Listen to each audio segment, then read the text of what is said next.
Tivemos algumas partes bem interessantes da entrevista coletiva de Caio Alexandre ontem. Boa entrevista coletiva de mais de 20 minutos, com participação intensa da imprensa. A gente, infelizmente, não pôde se fazer presente por conta do Zona Mista, que acontece toda terça-feira. Mas uma parte que me chamou a atenção foi quando o Caio falou sobre Everton Ribeiro, sobre a entrega dele, como isso cativa o grupo. Acho que é um ponto importante que a gente já destacou em algumas oportunidades e que a gente pôde ouvir aí pela primeira vez de um outro atleta do grupo. A gente também vai falar sobre Acevedo, seu processo de recuperação e a necessidade de reforços no Bahia. Bora que bora para mais um conteúdo aqui no canal.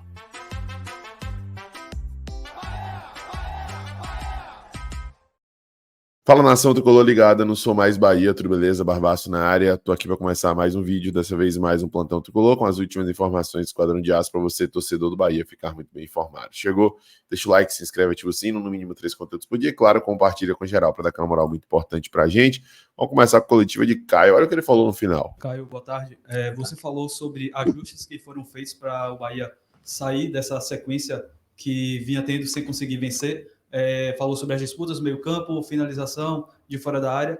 Algumas mudanças que acabam até fugindo um pouco do estilo de jogo que o Bahia ele estabeleceu. E quando a gente olha para esse elenco, a gente vê que muitos jogadores eles acabam se sacrificando dentro desse modelo em prol do coletivo, jogadores que atuam numa posição diferente ou que fazem uma função em campo um pouco diferente. Como é para você chegar nesse momento da temporada sendo exigido sempre a sair dessa zona de conforto ou ter sempre que se reinventar para fazer o time crescer? Eu acho que todos nós sabemos a importância de cada um desempenhar bem a sua função. A gente sempre fala antes do jogo, porque se uma peça acabar falhando, acaba o conjunto não saindo legal. Então a gente precisa estar todo mundo no mesmo foco, no mesmo plano de executar a sua missão bem. E isso é um momento muito importante para a gente, o poder do sacrifício daquele jogador que talvez não está na sua posição correta, mas é o jogador que desempenha a função muito bem para a gente. Às vezes o jogador que também está na posição correta e tem que se esforçar um pouco mais, como é o meu caso. Eu sou um volante camisa 5 que gosta muito de organizar jogo, sou um volante construtor, mas eu também tenho que me cobrar porque eu também faço parte de um sistema defensivo, de uma linha sustentada que eu preciso também entregar o meu melhor na marcação. Talvez não é a minha principal característica, mas eu tento me doar ao máximo, eu tento cada vez mais, eu busco informações para que eu possa melhorar. E eu acho que é assim que se forma um time vencedor. Acho que com jogadores que, além da sua capacidade do seu jogo técnica, é a capacidade do seu jogo de entendimento o mais rápido possível e a sua capacidade do poder de sacrifício, de você se doar pelo seu companheiro, de ver aquele companheiro que talvez que teve que fazer uma jogada no fundo e não conseguiu, o outro companheiro acabar recompondo, e a gente vê isso. Um exemplo próprio é o Everton, que é um craque pra gente, é a nossa referência, e se doa o máximo, dá carrinho, desarma, volta para ajudar, nos cobra, e acho que todo mundo com essa mesma linha de pensamento vai fazer o Bahia crescer, porque esse pensamento com o poder de sacrifício que nos ajuda cada vez mais a seguir dentro do campeonato. Caio, boa tarde. Muito interessante, velho, essa narrativa de Caio Alexandre, né? A gente já tinha comentado sobre isso em algumas oportunidades, inclusive eu fiz uma pergunta na coletiva de Everton Ribeiro sobre isso há um tempo atrás, falando sobre o seu comprometimento na fase defensiva, voltar para marcar, em se esforçar para poder combater e tudo mais. E ele disse isso, que ele, enquanto capitão, quer passar a mensagem para os atletas de que se ele está fazendo, se ele está voltando, todo mundo tem que se sacrificar também, né? E Caio, ele fala sobre isso agora. No momento em que Ceni, em coletiva, defende o meio-campo, fala da necessidade de ter esse meio-campo para poder fazer esse jogo cadenciado que ele gosta e que é frutífero, digamos assim, para o Bahia, né? Os jogadores como Caio, Everton, tem muita qualidade, eles estão falando sobre entrega, sobre dedicação, sobre empenho. Bom, tomara que esses 2 triunfos aí tenham dado mais confiança ainda para que essa qualidade técnica e tática também de meio-campo que se encaixa, que dialoga, que conversa, possa se intensificar e as coisas possam passar a fluir cada vez mais. Outro destaque do nosso plantão tricolor de hoje, meus amigos, é sobre o retorno de Acevedo, né? Nossa galera do scbahia.com até trouxe aí, né, essa matéria dizendo o seguinte: Nico de volta em breve. Nico Acevedo foi um dos pilares do meio campo do Bahia em 2023, mas sofreu a infelicidade de uma lesão ligamentar no último jogo do ano. Ceni destacou que a recuperação do atleta está dentro do cronograma que havia sido estipulado e indicou que o uruguaio voltará entre este mês de agosto ou no mais tardar em setembro. Abre aspas, Nico, né, Acevedo, a gente já sabia que voltaria só por agora, agosto ou setembro, mas foi uma pena perder o Rezende, que nos oferecia bola aérea. Rezende pode voltar, inclusive, a ser relacionado no jogo contra o Grêmio. Essa é a tendência do momento. Vamos aguardar e torcer, né, para que ele volte.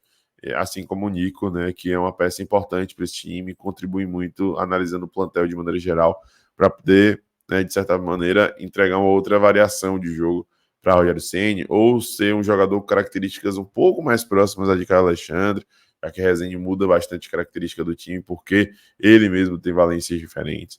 Mas, enfim, vamos torcer para que essa recuperação aconteça logo. Outro destaque, gente, Bahia deve contratar ou não? Eu acredito que sim, nosso querido Caio Leone falou sobre isso.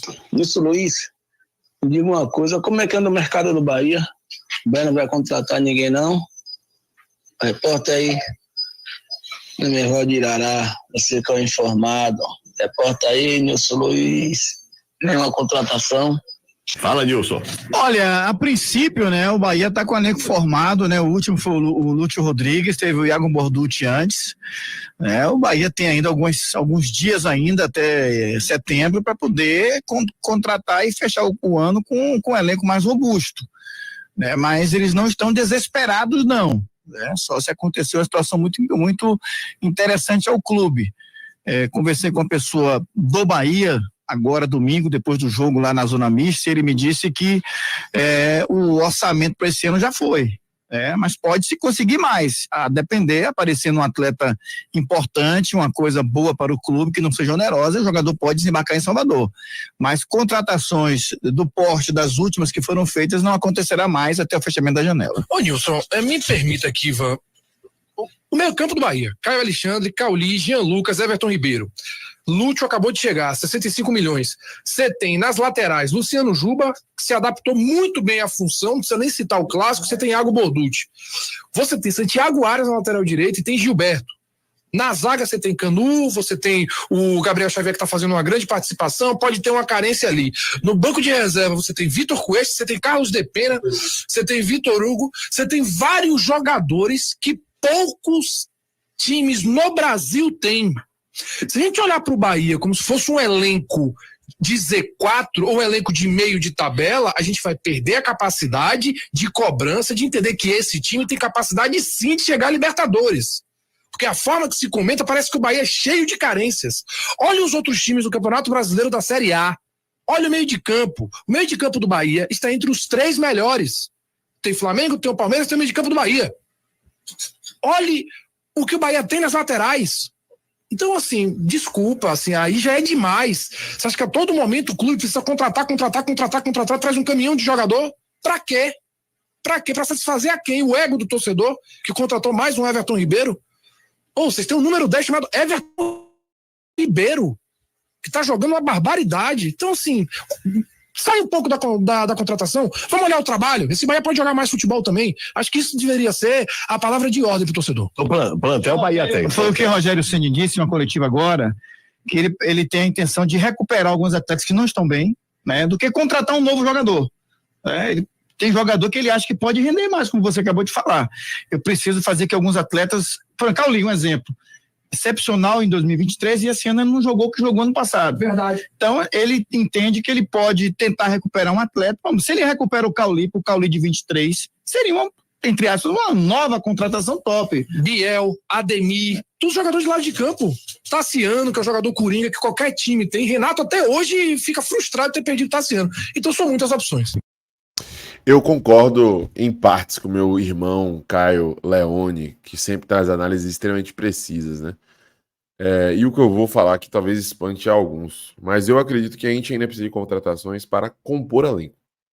E o que é compor elenco? Em outras oportunidades, compor elenco era algo completamente fora de sentido, porque a gente imaginava os jogadores que iriam vir para serem pouco aproveitados, seriam aqueles caras escanteados e tudo mais, né, que tentariam de alguma forma mostrar o seu valor aqui.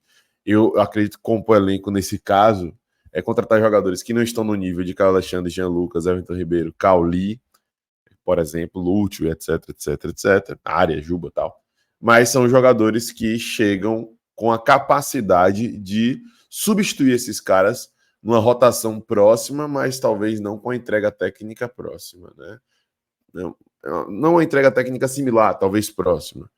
Então, é o caso de Depena, por exemplo. Depena é um bom substituto, não vejo perspectivas claras no momento para ele ser um titular do Bahia, mas é um bom substituto, e eu acho que a gente pode ter outros substitutos no perfil de Depena, já que Azevedo ainda está machucado, a gente não sabe como vai voltar, deve voltar, como a gente trouxe aqui, entre esse mês e setembro, não acho que vai ser nesse mês, acho que vai ser em setembro, porque nem começou esse processo de transição física, afinal ainda, né, no campo e tudo mais. E aí ficamos nessas incertezas. E a gente precisa de opções de elenco, né? Recuperar num nível mais elevado, um Cauli da vida e outros jogadores de ponta é maravilhoso, eu acho possível. Mas eu acho que assim, a gente não pode dar muita brecha. Temos que ter alternativas, opções. A gente tem uma maratona pesada agora.